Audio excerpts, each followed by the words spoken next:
नमस्कार, स्वागत है आपका। आप देख रहे हैं आज का मार्केट बुलेटिन। तारीख है 11 सितंबर 2025। आज आपको देंगे ग्लोबल मार्केट की चाल, इंडियन इंडिसेस का हाल, बैंक निफ्टी और अन्य सेक्टर्स की परफॉर्मेंस, कमोडिटीज की उथल पुथल, एफआईआई डीआईवाई फ्लोज और गिफ्ट निफ्टी के संकेत। तो चलिए शुरू करते हैं। सबसे पहले नजर डालते हैं ग्लोबल मार्केट पर। एशिया में आज सुबह मिला जुला रुख रहा। जापान का निकेई 225.05 ऊपर रहा। दक्षिण कोरिया का कोस्पी भी हरे निशान में बंद हुआ। अमेरिकी बाजारों में नास्दाक ने नया रिकॉर्ड बनाया, वहीं S&P 500 स्थिर रहा। और सबसे अहम, फिच रेटिंग्स ने 2025 की ग्लोबल ग्रोथ उम्मीद बढ़ाई है।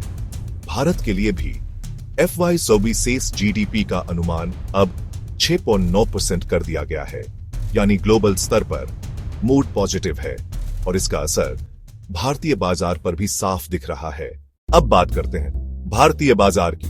आज निफ्टी और सेंसेक्स दोनों ने मजबूती दिखाई। निफ्टी पास 42% चढ़कर 54,999 पर बंद हुआ और सेंसेक्स लगभग 5% ऊपर 304 तक पहुंचा। यह लगातार छठा दिन है जब निफ्टी ग्रीन में बंद हुआ है। तकनीकी स्तर पर सपोर्ट है 14,800 पर और रेजिस्टेंस 25,200 से 25,500 के बीच, यानी इंडेक्स अब अपने ऑल टाइम हाई के बेहद करीब है। अब नजर डालते हैं बैंक निफ्टी पर। बैंक निफ्टी लगभग 0.2% की मामूली तेजी के साथ 2234 के पास बंद हुआ। बड़े बैंकों में HDFC बैंक और ICICI बैंक स्थिर रहे, जबकि कोटक महिंद्रा बैंक और एक्सिस बैंक में हल्की बढ़त देखने को मिली। मिड कैप और PSU बैंकों में कुछ दबाव रहा। टेक्निकल चार्ट बता रहे हैं सपोर्ट है 52,500 के स्तर पर और रेजिस्टेंस बनता है 4,500 के आसपास, यानी फिलहाल बैंकिंग इंडेक्स सीमित दायरे रेंज बाउंड में कारोबार कर रहा है। अब जानते हैं अन्य सेक्टर्स का हाल। आज का स्टार रहा IT sector. Infosys, TCS, Wipro और HCL टेक में अच्छी खरीदारी हुई। इन्फोसिस में बायबैक की अटकलें निवेशकों का मूड और पॉजिटिव कर गई। ऑटो सेक्टर मिला जुला रहा। कुछ कंपनियों पर प्राइस कट और डिमांड स्लो की खबरों का असर पड़ा। FMCG और कंज्यूमर सेक्टर त्योहारी सीजन और GST कट की उम्मीदों से मजबूत रहे। रिलायंस रिटेल, नेस्टल और HUL खरीदी की सूची में रहे। मेटल सेक्टर में भी हल्की मजबूती रही। सिल्वर और कॉपर की ग्लोबल कीमतों का असर साफ दिखा। कुल मिलाकर IT और FMCG ने इंडेक्स को सहारा दिया, जबकि बैंकिंग और ऑटो थोड़े दबाव में रहे। अब चलते हैं कमोडिटीज मार्केट की ओर। सोना, गोल्ड आज नया रिकॉर्ड बना। MCX पर गोल्ड फ्यूचर्स HRS 108,970 पर ट्रेड कर रहे थे। स्पॉट प्राइस RS1 G3 बोरा प्रति 10 ग्राम तक गया। चांदी, सिल्वर आज RS1 25,222 प्रति किलो पर रही। यह साल 2025 में अब तक 36% चढ़ चुकी है। ब्रोकरेज हाउसेज का अनुमान है कि यह RS 5 लाख प्रति किलो तक जा सकती है।